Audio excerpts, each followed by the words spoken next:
Well, thank you, Kellen. I feel like I'm so tall and so high. Usually Kellen has this lowered for him.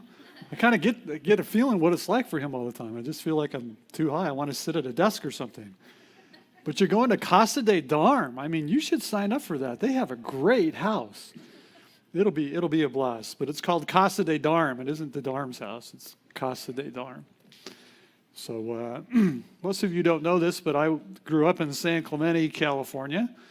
And I was a beach lifeguard for 5 summers. And it was a great job for me. I made $3.05 an hour. And my counterparts were making $1.50 pumping gas. And I thought, $3.05 an hour, and I'm at the beach every day, and it's a wonderful thing. And it was a great job. I got to do that for 5 summers, helped me get through some college. But I picked up this skin cancer problem, which is why I have this nice thing around my ear. There was no such thing as sunscreen back in the day. You know, you had the white zinc oxide, but you're not going to smear that across your whole body. But really, I'm sowing today what I reaped back then, right? And so that's a biblical principle that we're going to talk about in finances too. You know, you're gonna reap what you sow. Did I say that backwards? You're gonna reap what you sow. And I've got a little outline there. The first 3 are kind of Rick's first 3 rules. These are Rick's rules. And if you come in and talk to me, you'll probably hear me say that from time to time. But when we talk about finances, if you walked away and said, I got the 3 things, I figured it out, then that would be a really good thing, and I'd be pretty happy about that. So the first one is, give as much as you can. All right? Give as much as you can to your church. And we're talking about finances, we're talking about money. The first thing that you should do in your life to have a good, balanced Christian life and have your finances under control is you need to give as much as you can. God has given you every single dollar that flows through your bank account. He is the one that enabled you to have it. He's the one that gave it to you. And out of a sense of just love, you need to give a portion of it back. And I'm saying give as much as you can. And we could talk later about specifics. Is it 10%? No, it's not 10%. Is it 10% of net? No, it's not 10% of net. Is it 10% of gross? No, it's not 10% of gross. It's as much as you can possibly give. And the New Testament is replete with that. There are no percentages. It doesn't talk about net. It doesn't talk about gross. It just says, give as much as you can. So there's lots of verses. I picked out one for each of my points. And it's 2 Corinthians 9, 6-10. And I put it up here in case you didn't have your device on it. But the heading, in the NIV is the Cheerful Giver. But verse 6, the point is this: whoever sows sparingly will also reap sparingly, and whoever sows bountifully will also reap bountifully. Now you might be wondering, are we talking about money here? Well, let's stay with it. Each one must give as he has decided in his heart, not reluctantly or under compulsion, for God loves a cheerful giver. And God is able to make all grace abound to you, so that having all sufficiency in all things at all times you may abound in every good work. As it is written, he has distributed freely, he has given to the poor, his righteousness endures forever. So there's no 10%, there's none of that. But do you get this sense that you should give, not under compulsion? God loves a cheerful giver. And you need to be very generous. And if you are, God will be, in return, he will be generous with you. So, you got rule number 1? Give as much as you can. Rule number 2, save as much as you can. Well, how much should I save? You should save as much as you can.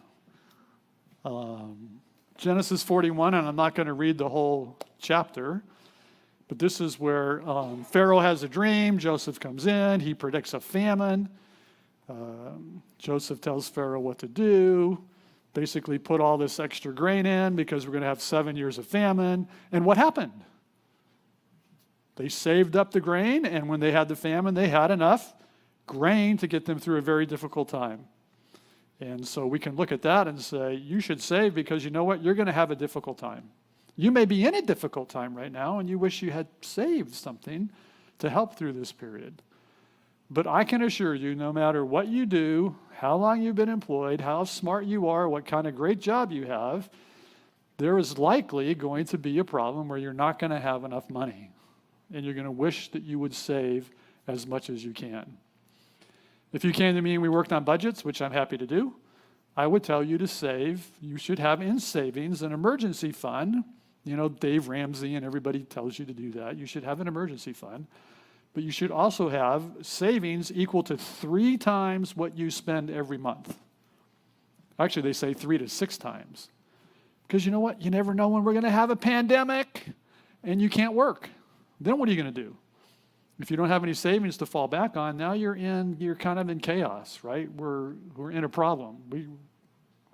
How do we eat? How do we put gas in the car? How do we pay our cell phone? How do we do lots of things if you're not employed? And sooner or later, you know, these things happen where you are not employed. The Proverbs 6:6-8, again, is a familiar proverb, I hope, to you. You know, go to the ant, O sluggard, consider her ways and be wise. Without having any chief, officer, or ruler, she prepares her bread in summer and gathers her food in the harvest.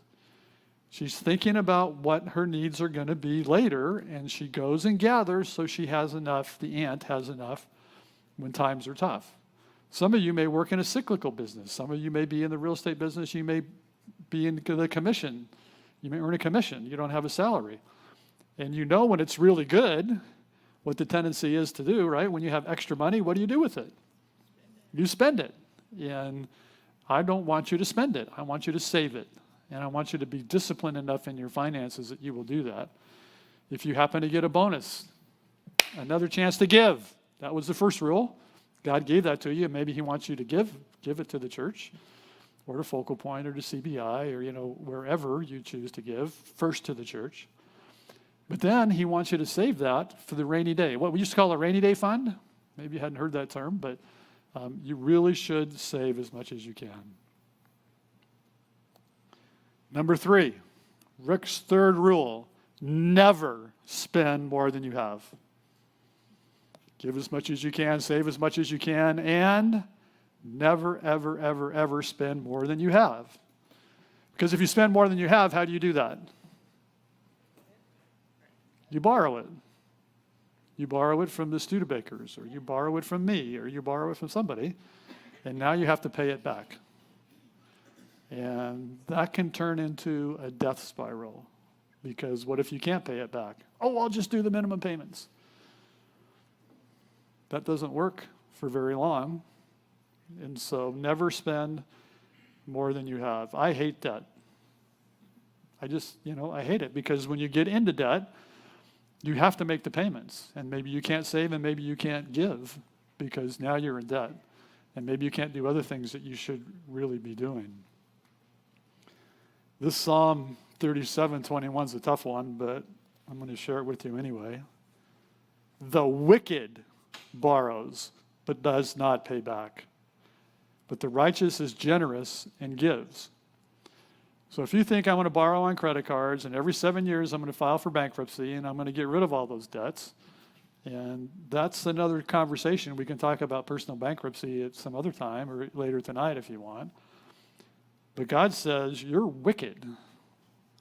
Now, I don't know about you, but I don't want God to look down at me and say I'm wicked.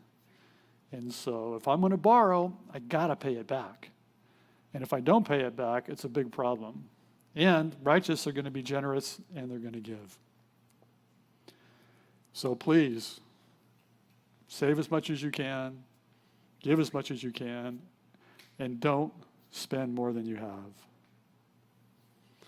So now we're into kind of some specifics tonight about, let's talk about budgets for just a second. And then my number 4 is please have a budget. Please, please, please, please, please have a budget. And Proverbs 21:5, the plans of the diligent lead surely to abundance, but everyone who is hasty comes only to poverty. So I would love it if every single one of you had a budget. Because if you're not having enough money at the end of the month, then you're spending in areas that you probably shouldn't spend in. And there's no way to know that unless you have a budget and you have a way to kind of track your spending against that budget. So my fourth point there, I would encourage every single one of you to have a budget. Okay, budget options. There are complicated ways to get a budget, and then there are easy ways to get a budget. Actually, they're both complicated, but which one do you want to talk about first? The easy way or the complicated way? Nobody wants to talk about a budget. You all budget. You know that. Whether you write it down or you don't write it down, you're all budgeting because you only get so much that comes in, and you have to reserve some of it for the rent, and you have to reserve some of it for the gas and all those things. So you're all budgeting in some fashion. I just think there's great value in writing it down, putting it in a spreadsheet, sitting down, and just even if you took a piece of paper and a pencil and just wrote it out and put the numbers to see where you're at, it's going to be very helpful. Let's do the complicated way. The complicated way is to do just what I said. Come up with a budget format that works for you. And I've got one. I've shared that with some of you in this room. And it's helpful. You get 10 categories, and then you have some of those 10 categories. There's 4 or 5 of them that have subcategories, and we can trace it all out, and we can say, okay, my budget's $5,000 a month. And then we take a look at what you're making after taxes, and we see if you can do the $5,000 a month or not. And if you can't, then you have to go back through the 10 categories and 5 subcategories and try to say, okay, is this a need or is this a want? Is this something I absolutely have to spend my money on, or is it something I want to spend my money on? And those are hard things to do. You already do all of that every time you spend $1. But I would challenge you to look at that harder. Do I really need to have this? Do I really, really need to have this? So when you go through that whole process, and you can use bank accounts, you can download your bank statements, you can go through the last 3 months of bank statements, and you can say, again, the easy one is rent or mortgage payment. I know what that is because I pay it every month. And then utilities. Oh, well, that's harder because in the summertime, my electric bill went through the roof because I'm running my air conditioning because it's hot. And it's hot in Aliso Viejo, and I know that. So you got to kind of come up with some averages. Same thing for all the other categories. But then you do that, you come up with a budget, you commit to yourself, I'm going to live within that budget, and then you have to figure out a way to track against that. And I'll tell you right now, the places you're going to get hung up is entertainment, going out to dinner, buying clothes, doing the fun things that you want to do, maybe taking a vacation. Those are the things you're going to get tripped up on. You're not going to get tripped up on the rent, right? Because you got to pay the rent. And you know what the rent is, and you're going to pay it every month. So you need to come up with a mechanism to track all of them if you could. That's my recommendation, and my budget template will give you a way to do that. Or just take the 4 or 5 categories that will ebb and flow and budget those. And be very careful with those. Now, there's lots of tools out there. Some are good, some aren't as good. Mint has a program. www.mint.com. You can put your budgets in there, and if you're not a conspiracy theorist and you give them your bank account and credit card information, it'll feed automatically into Mint, and you can set up budgets and keep track of it. You can take your bank statements like we talked about and just categorize everything to know exactly where you are. But that's the way I would recommend most of you to do that. Now, the easy way, excuse me, is if you know what you're going to give, then sign up for recurring giving at Compass Bible Church and say, do it automatically for me because then I don't have to worry about it. You can do it once a month. You can do it once a week. You can do it twice a month. You could do it once a year. You know, in a Compass Bible Church, we have people that fit all of those categories. They do it once a week. Some people do it every other week. Some do it once a month. Some do it once a year. That doesn't really matter as long as you're consistent and methodical and practical about it. And the other thing you can do is you can go to your employer, and I'm assuming most of you had direct deposit. Who doesn't have direct deposit for their employment? Everybody has direct deposit. You can go to them and say, I want $200 a month to go into this savings account, and I want the rest to go into my checking account. And that's an automatic savings for you because the money never went into your checking account, and then you won't spend it.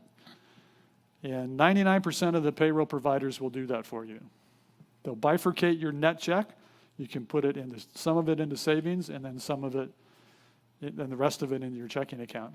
That's the easy way to budget, because you gave as much as you could, and you saved as much as you could, and you just have to live on the rest. And if it's not in your bank account, then you can live on the rest. You might struggle a little bit, and you might be tempted to go and grab that savings money and spend it. But if you can get the discipline, you're just going to live on what comes into your checking account, then you're budgeting. And a lot of people do that. Yeah, they still have a record of the entertainment categories because, again, that's where you're going to get hung up.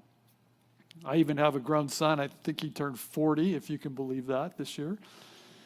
He still does the envelope method for their date nights.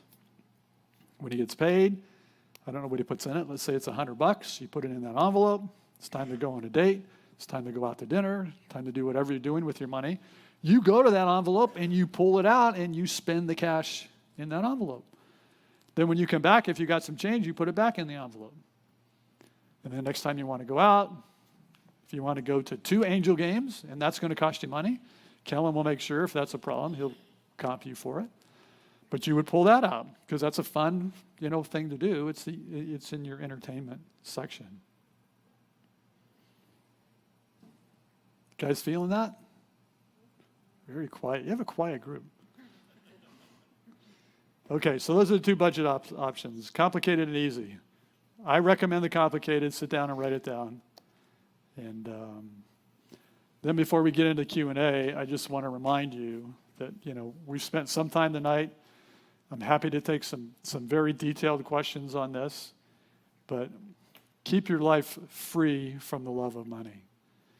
A lot of you are trying to establish your careers, make as much money as you can, climb the corporate ladder, as Kellen used to tell me in his life for many years.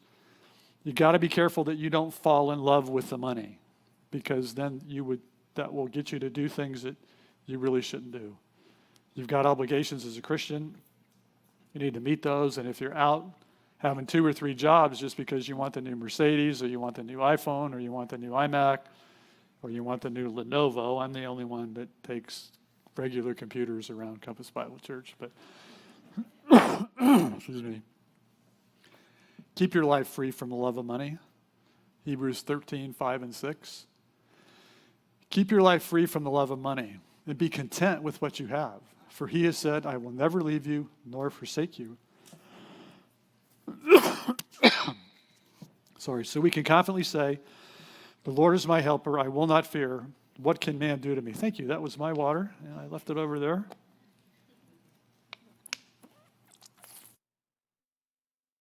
On these huge water bottles that Brianna got out there. Did you notice that?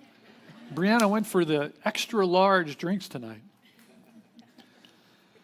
But I know as I was, going through my life, I always saw people around me that were willing to do immoral and unethical things to violate God's principles to make more money. Their life was always about making money and getting the promotion and doing the next thing. And I'm telling you, keep your watch of your heart on this. I know most of you don't have much money. It's a struggle from time to time. And if you've got plenty of money, then you're not giving enough and you're not saving enough. But keep your life free from the love of money because it can ruin your life. Turek talked about things that can ruin your life. If you have a love for money, it will ruin your life. Be content with what you have. God has given it to you. He's given you all that you need. And that doesn't mean it's going to be easy. It could be hard from time to time. It's hard for all of us from time to time. But please, don't love money. So now Kellen asked to leave a lot of time for Q&A, which is what we're going to do. And yes, Kellen, I already anticipated this. There's my email address, and I'm serious about this. I have an open door policy. You can call me, and some of you do. You can schedule an appointment with me, and I'd be happy to meet with you. We can go over budgets. That's usually what I do with people. and their eyes like open up because they've never sat down and actually put pencil to paper or cursors to spreadsheets. But I think it's a really decent thing to do. So you can email me, and I'd be happy to answer any questions that you have. So there you have it. Rick's 3 rules: budgets, and don't fall in love with money. If you can handle those 5 things, or at least the Rick's 3 rules, money will not be a problem for you.